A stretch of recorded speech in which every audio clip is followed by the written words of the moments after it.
Le poste frontalier n'annonce pas un miracle. Il propose un bénéfice simple, concret, formulé en 10 mots, un service public qui fonctionne chaque jour, change une frontière. Cette idée, en apparence modeste, redéfinit pourtant les attentes des habitants, car elle introduit une continuité que rien n'avait garantie depuis des décennies. La véritable mise en jeu se situe ici. Si l'État apparaît, reste et assure une routine stable, alors la confiance s'enracine et devient une ressource aussi stratégique que l'infrastructure elle-même. Si, au contraire, le dispositif faiblit, la rupture serait double, technique et symbolique, entraînant l'effondrement d'une crédibilité difficilement reconstruite. Les premiers chiffres créent un micro-hook implicite. 74 000 passages et une baisse notable des incidents suggèrent un tournant, mais rien n'est encore assuré.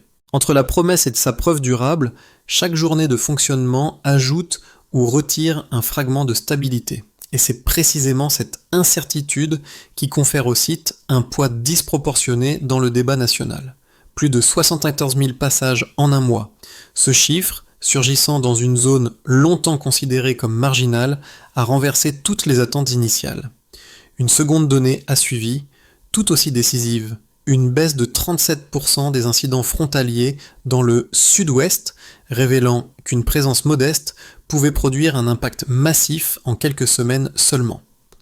Ce double constat, placé au tout début du projet, a transformé Galguli d'un simple prototype en un point d'inflexion mesurable.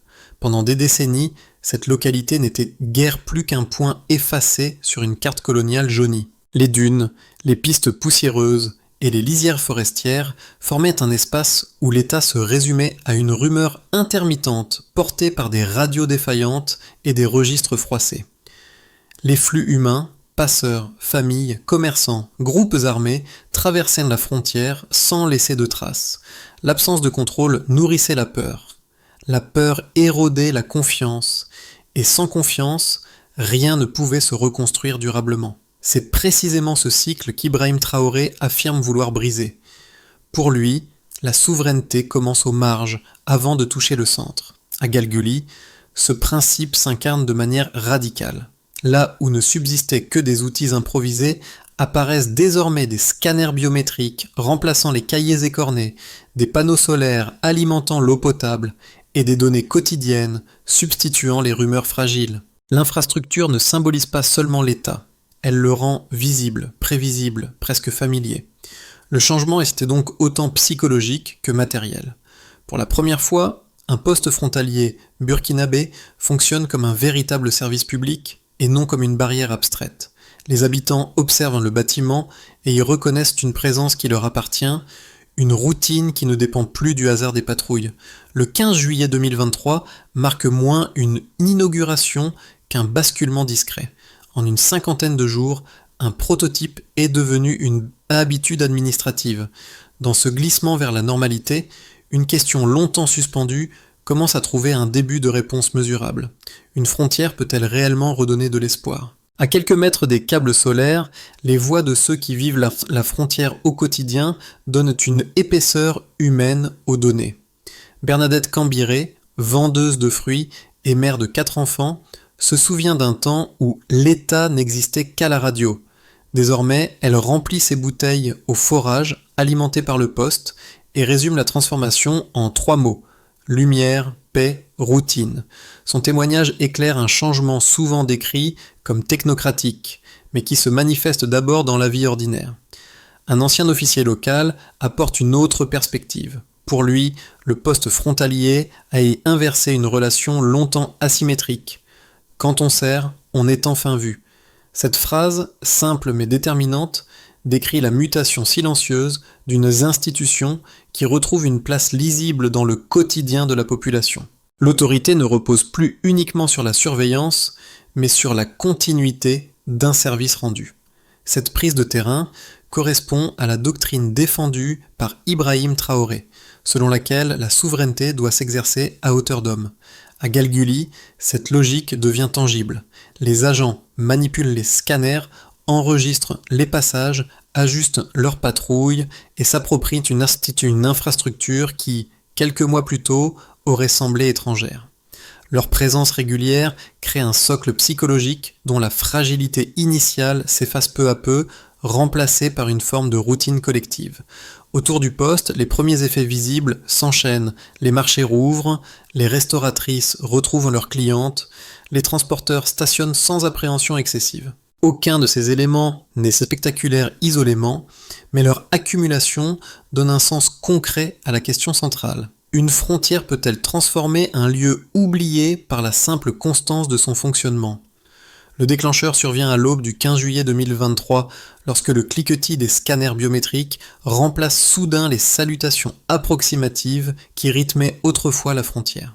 Soldats, ingénieurs et habitants se tiennent côte à côte devant un bâtiment dont personne ne mesurait encore la portée. L'ouverture paraît banale. Quelques contrôles, quelques identifications, une routine administrative que d'autres pays pratiquent depuis longtemps. Pourtant, cette normalité importée agit comme une rupture nette dans un lieu où tout avait été laissé au hasard. Le premier jour suffit à révéler l'essentiel.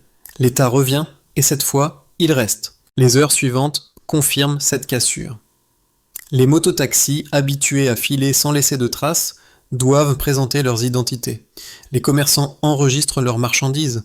Les familles venues du Ghana réalisent que la traversée exige désormais des étapes ordonnées. Rien de spectaculaire. Pourtant, tout change. Un protocole clair s'installe, comme si une frontière longtemps invisible se solidifiait sous les yeux des habitants. Ce geste administratif, en apparence simple, marque un avant et un après. Le crescendo arrive quelques semaines plus tard. Les applaudissements de l'ouverture se dissipent, remplacés par des rumeurs insistantes. Certaines voix anonymes dénoncent une infrastructure contrôlée par l'étranger, d'autres prétendent que les panneaux solaires servent de relais d'espionnage. Ces murmures glissent vers le nord, où des groupes armés testent la solidité du dispositif. Leur objectif n'est pas de détruire le poste, mais d'exposer une vulnérabilité. Montrer que l'État reste fragile dès qu'il s'aventure loin du centre. À Ouagadougou, Ibrahim Traoré convoque un conseil de sécurité d'urgence. L'enjeu dépasse la simple protection d'un bâtiment. Il faut défendre une doctrine, reconstruire les marges avant de sauver le cœur du pays. Les patrouilles sont renforcées. La coordination avec le Ghana est resserrée. Les médias publics diffusent un message net. La frontière n'est pas négociable. Pour la première fois depuis longtemps, une action militaire suit une infrastructure civile, et non l'inverse. Ce renversement symbolique crée un précédent dans un Sahel habitué à la logique opposée. Puis la retombée s'installe, silencieuse mais décisive. La riposte attendue ne vient pas. Les groupes armés reculent en constatant que la lumière reste allumée chaque nuit et que les patrouilles demeurent régulières. Les marchés voisins rouvrent, les enfants recommencent à jouer à l'ombre des câbles solaires, indifférents aux débats géopolitiques. La routine regagne du terrain, lentement mais sûrement. L'infrastructure n'a ni triomphé, ni échoué. Elle a persisté, et cette persistance suffit à remodeler l'atmosphère de la frontière. Dans les semaines suivantes, les effets secondaires se multiplient. Les petites entreprises locales prospèrent autour du poste. Les transporteurs trouvent un point d'ancrage fiable. Les restauratrices reçoivent de nouveaux clients. Les gardes se familiarisent avec un rythme de travail qu'ils ne connaissaient plus. Cette série d'ajustements crée un climat qui tranche avec les années de vide administratif. Une frontière qui fonctionne chaque jour devient un repère, puis un cadre, puis une certitude fragile mais réelle. Ainsi se dessine la ligne complète. Un déclencheur discret, une montée en tension aiguë, puis une retombée qui ne ramène pas au point de départ. Gelguli ne retourne pas au vide. Il s'installe dans une normalité construite, entretenue, observée, et cette normalité, paradoxalement, constitue l'événement principal. La transition de Gelguli se lit d'abord dans un basculement simple, du néant chiffré vers une mesure régulière. Avant l'installation du poste solaire et biométrique, aucun registre fiable ne permettait de connaître les mouvements humains, les incidents, ni même la fréquence des échanges locaux. Le point de départ, un baseline presque vide, constitue en lui-même une anomalie administrative. C'est précisément ce vide que l'infrastructure comble en quelques semaines, produisant une série de deltas qui redéfinissent la perception de la frontière. Le premier indicateur massif s'impose comme une révélation. Plus de 74 000 passages enregistrés en un mois.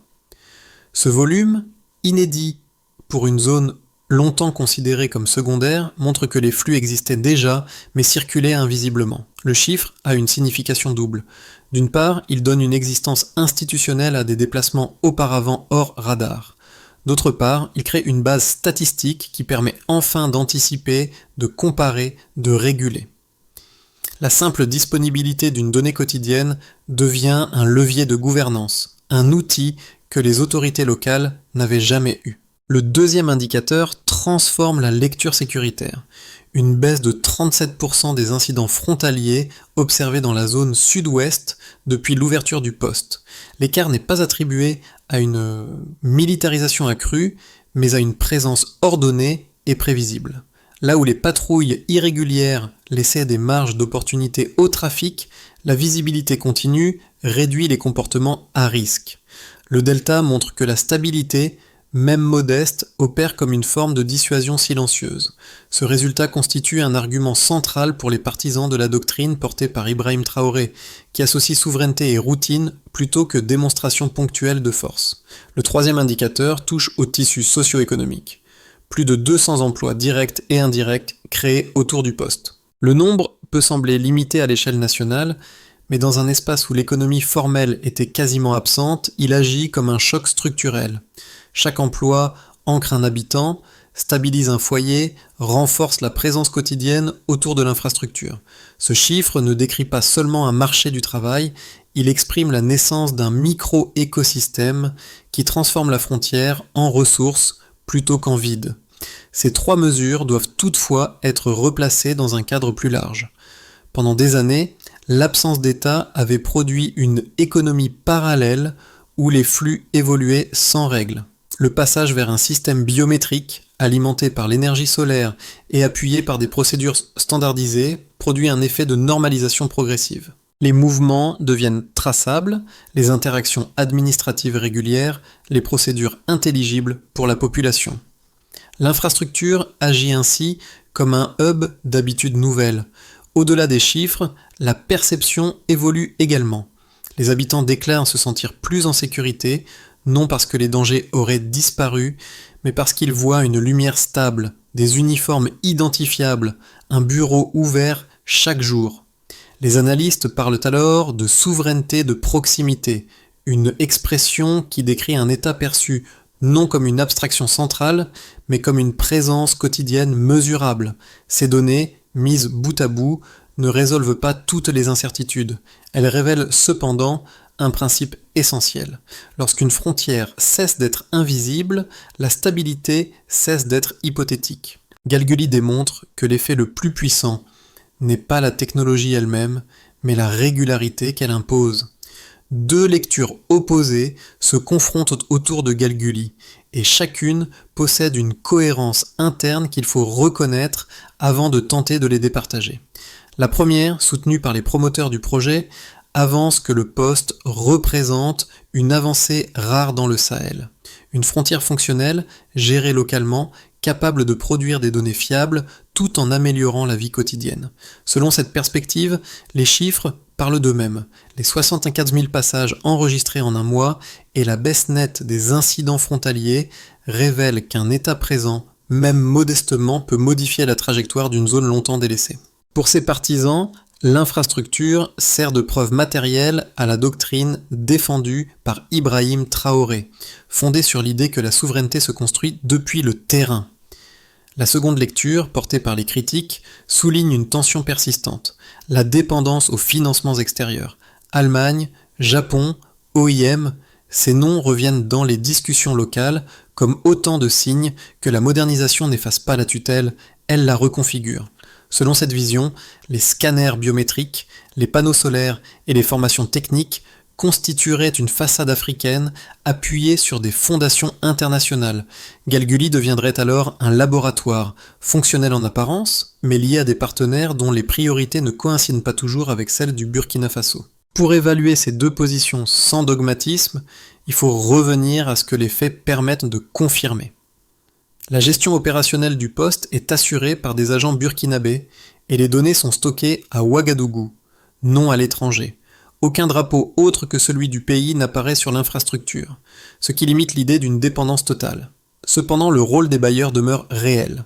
Sans leurs apports initiaux, ni l'énergie solaire ni la biométrie n'auraient vu le jour aussi rapidement. La réponse la plus solide se situe donc entre ces deux pôles. Galguli n'est ni un modèle d'autonomie absolue, ni une vitrine sous influence. C'est un dispositif hybride où la souveraineté se construit dans la durée par la maîtrise locale d'un outil financé conjointement. Autrement dit, un terrain où l'on observe en temps réel comment un État du Sahel peut apprendre à tenir ses marges. À ce stade, Galguli n'est plus un simple prototype posé sur une marge poussiéreuse. Le poste devient un point d'observation où l'on distingue pour la première fois ce que pourrait être un réseau frontalier burkinabé cohérent. Les scanners biométriques tournent sans interruption. Les panneaux solaires assurent l'eau et la lumière avec une régularité presque déroutante pour un site longtemps livré au vide. Les routines administratives s'installent comme si elles avaient toujours existé. Une scène résume ce midpoint. Au lever du jour, une file d'habitants attend au forage pendant qu'un agent vérifie des documents venus du Ghana.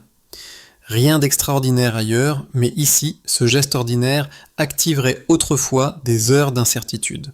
La normalité devient un événement.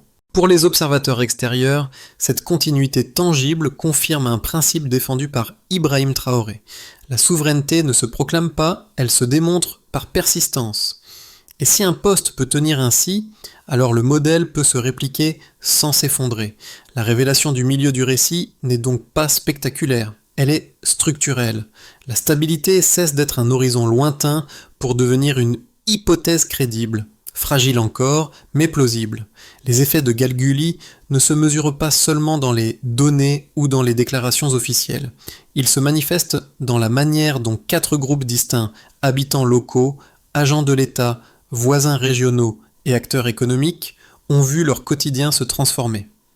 Chaque groupe reçoit une part du choc, une part du bénéfice et une part de l'incertitude qui entoure ce poste frontalier devenu repère. En ce qui concerne pour les habitants du voisinage, pour les résidents de Galguli, le changement est d'abord tangible. L'eau coule régulièrement grâce à l'alimentation solaire, réduisant la dépendance aux trajets imprévisibles vers des puits éloignés.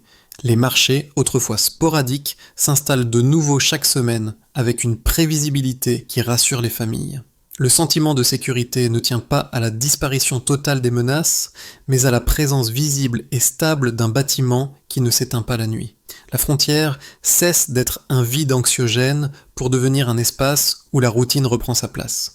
En ce qui concerne pour les agents de l'État, les forces de sécurité et les agents administratifs découvrent un terrain d'apprentissage concret. Ils manipulent les scanners biométriques, gèrent les enregistrements quotidiens et ajustent leur patrouille en fonction de données désormais fiables. Cette prise en main locale donne un sens pratique à la doctrine défendue par Ibrahim Traoré qui insiste sur une souveraineté exercée à hauteur d'homme. Les gardes et contrôleurs ne sont plus perçus comme des silhouettes ponctuelles, mais comme des repères familiers dont la présence régulière consolide un lien longtemps distendu entre institutions et population. En ce qui concerne pour les voisins régionaux, au Ghana, les autorités saluent une barrière contre les trafics et une coordination plus fluide, notamment autour des mouvements transfrontaliers. En Côte d'Ivoire, certains commerçants redoutent un ralentissement administratif, mais reconnaissent que la clarification des flux réduit les risques d'abus. Au Mali et au Niger, les régimes alliés observent Galguli comme une expérience de souveraineté africaine assumée, un modèle modeste mais symboliquement puissant. Cette visibilité régionale place le poste dans un paysage géopolitique où la stabilité locale devient un argument stratégique. En ce qui concerne pour les acteurs économiques, autour du poste, un micro-écosystème s'est développé. Réparateurs de câbles, petites transporteurs, restauratrices, vendeurs d'eau, commerçants itinérants. Plus de 200 emplois directs et indirects ancrent l'infrastructure dans la vie quotidienne, transformant un espace autrefois incertain en plateforme de revenus réguliers. Les trajets deviennent moins aléatoires, les échanges plus prévisibles, les marges de profit plus stables. La frontière n'est plus perçue comme une zone à éviter, mais comme un point d'appui où l'activité économique peut respirer. Dans chacun de ces 4 horizons, la conséquence la plus profonde est la même. La frontière, jadis invisible, devient un repère quotidien. Elle n'efface pas les fragilités, mais elle fournit une continuité qui restructure les comportements. Si cette constance perdure, Galguli pourrait devenir non pas une exception, mais la première pièce d'un réseau frontalier repensé. L'avenir de Galguli dépend moins d'un événement spectaculaire que d'une série de continuités techniques, humaines et politiques. Les 12 prochains mois peuvent prendre 3 formes distinctes: une trajectoire probable, un horizon favorable ou une dérive fragile. Chacune repose sur les mêmes données initiales, mais leurs implications divergent. En ce qui concerne le scénario le plus probable, la consolidation progressive, dans cette trajectoire, le poste poursuit ses opérations sans rupture majeure. Les patrouillements entre le Burkina Faso et le Ghana se stabilisent et les données biométriques circulent régulièrement vers Ouagadougou. Les infrastructures solaires traversent la saison sèche sans panne critique et les agents locaux perfectionnent leurs procédures.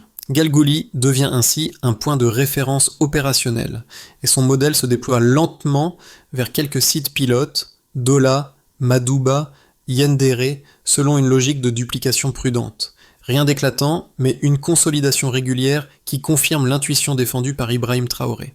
Reconstruire les marges, puis étendre la cohérence. En ce qui concerne le scénario optimiste, l'effet d'entraînement régional, dans la version la plus favorable, Galguli inspire d'autres États du Sahel. Le Mali, le Niger et la Guinée adoptent un schéma combinant énergie solaire, contrôle biométrique et emploi local. L'Union africaine cite le site comme exemple de souveraineté démontrée. Les partenaires européens privilégient alors l'accompagnement plutôt que la supervision. Dans ce contexte, le Burkina Faso devient exportateur de méthodes plutôt que bénéficiaire d'assistance, et la doctrine des marges gagne en crédibilité. Le poste cesse d'être une singularité pour devenir une référence. En ce qui concerne le scénario fragile, la rupture symbolique, la trajectoire la plus vulnérable repose sur une attaque ciblée, non pour détruire l'infrastructure, mais pour éroder la confiance qu'elle génère. Une coupure prolongée, une panne orchestrée ou une intrusion numérique suffirait à relancer les doutes. Les bailleurs suspendraient leurs appuis et l'élan des réplicas s'arrêterait net. La communauté locale, privée de routine, retournerait à l'incertitude. Ici, ce n'est pas la technologie qui tomberait, mais la narration collective qui sous-tend son fonctionnement. Quant à ce qui peut guider la réflexion pour la suite, quel que soit le scénario, un principe demeure. Une frontière n'est stable que si sa routine l'est. Penser la souveraineté comme un processus, non comme un absolu, permet d'évaluer Galguli avec lucidité. Sa force tient moins à ses équipements qu'à la continuité qu'ils imposent. L'histoire de Galguli ne se limite pas aux chiffres et aux opérations quotidiennes. Elle produit un effet de résonance qui touche 3 cercles distincts de spectateurs, chacun y cherchant une signification différente. Ce poste frontalier, modeste en apparence, devient un miroir où chacun projette ses attentes, ses doutes ou ses espoirs. En ce qui concerne pour ceux qui vivent dans des zones fragiles, les habitants des régions périphériques y voient une démonstration rare, l'idée qu'un service public peut fonctionner sans interruption. Galguli devient pour eux une preuve concrète que la stabilité n'est pas un luxe réservé au capital. Voir des uniformes identifiables, une lumière constante ou un forage qui ne s'arrête pas crée un sentiment de sécurité qui dépasse les déclarations officielles. La frontière cesse d'être un espace abstrait, elle devient une routine protectrice. En ce qui concerne pour le public national observant à distance, beaucoup de citoyens y lisent un symbole plus large, la possibilité d'un État qui s'ancre à nouveau dans ses marges. Ils interprètent Galguli comme un test grandeur nature de la capacité institutionnelle du pays. Les données quotidiennes donnent une matérialité nouvelle au débat public, longtemps saturé d'annonces sans preuve. Ce type de fonctionnement continu offre un repère rare dans un paysage politique souvent dominé par l'urgence. En ce qui concerne pour les esprits pragmatiques cherchant des pistes d'action, Galguli fournit un exemple concret de ce qui peut se produire lorsque des routines simples, vérifier, enregistrer, éclairer, maintenir, sont tenues sans relâche. Cette cohérence inspire ceux qui cherchent des leviers réalistes plutôt que des transformations spectaculaires. Le poste devient un cas d'école, un espace où la stabilité n'est pas proclamée, mais fabriquée chaque jour par un ensemble de gestes modestes. Pour que Galguli passe du statut de prototype à celui de politique durable, il faut une mécanique précise, dégager des slogans et ancrée dans la continuité. La doctrine portée par Ibrahim Traoré, centrée sur la souveraineté exercée depuis les marges, ne peut tenir que si elle s'appuie sur une série d'étapes mesurables. Voici la trajectoire minimale pour les 12 prochains mois. En ce qui concerne consolider, chaque jour, sans interruption, les équipes locales assurent la maintenance solaire, le suivi biométrique et les relevés de données hebdomadaires. Le critère est simple, 0 coupure non planifiée pendant 30 jours consécutifs. Une frontière fiable commence par un service ininterrompu. En ce qui concerne répliquer, d'ici la fin de l'année, le ministère de la Sécurité sélectionne une douzaine de sites prioritaires, dont Dola, Yandere et Madouba, pour étendre le modèle. Chaque nouveau poste reprend le triptyque. Énergie solaire, biométrie, emploi communautaire. L'indicateur central, ouverture de 4 sites pleinement opérationnels dans les 12 mois. En ce qui concerne encadrer, tous les trimestres, des audits indépendants, menés notamment avec l'appui technique de l'OIM, vérifient la protection des données, l'usage correct des dispositifs et la qualité des procédures. Le gouvernement publie ses rapports pour instaurer une transparence qui rassure habitants et partenaires. La mesure clé, aucun incident grave lié à la gestion des informations. En ce qui concerne ancrer, chaque jour dans les villages voisins, il s'agit de transformer la sécurité en routine visible. Bureau ouvert, éclairage stable, agent identifiable. Le test de réussite est perceptif. Les habitants disent se sentir en sécurité sans y penser, signe qu'une habitude s'est installée. En ce qui concerne relier avant la fin de l'année, Burkina Faso, Ghana et Côte d'Ivoire mettent en place des corridors conjoints, partagent des données non nominatives et coordonnent les patrouilles. L'indicateur, baisse continue des incidents transfrontaliers dans les 3 zones concernées. L'image revient comme un fil discret, Bernadette Cambiré alignant ses bouteilles au bord du forage solaire, puisant une eau qui n'existait pas avant l'installation du poste. Ce geste simple, aperçu tôt dans le récit, prend ici une valeur symbolique. Il raconte ce que les discours peinent à saisir. Une frontière ne change pas un pays par un éclat, mais par la répétition quotidienne d'actes modestes. À Galguli, cette répétition est devenue une respiration collective. Autour du bâtiment, les câbles vibrent sous la chaleur, les uniformes saluent, les enfants jouent à l'ombre du drapeau. Ce décor ordinaire est pourtant nouveau. Il marque le retour d'une présence qui n'était plus sûre. La doctrine défendue par Ibrahim Traoré trouve ici son terrain le plus concret. Une souveraineté qui n'a pas besoin de solennité, seulement de constance. Pour comprendre comment le fil narratif se referme naturellement, un poste frontalier qui sert avant de contrôler, qui éclaire avant d'imposer, qui demeure avant de promettre. Dans un Sahel souvent dominé par l'urgence, la persistance devient un acte politique. La stabilité naît d'un lieu qui tient. Et si Galguli continue de tenir, alors ce site longtemps oublié pourrait devenir la preuve qu'une marge peut un jour soutenir tout un pays. Galguli n'est ni un modèle parfait, ni un récit achevé.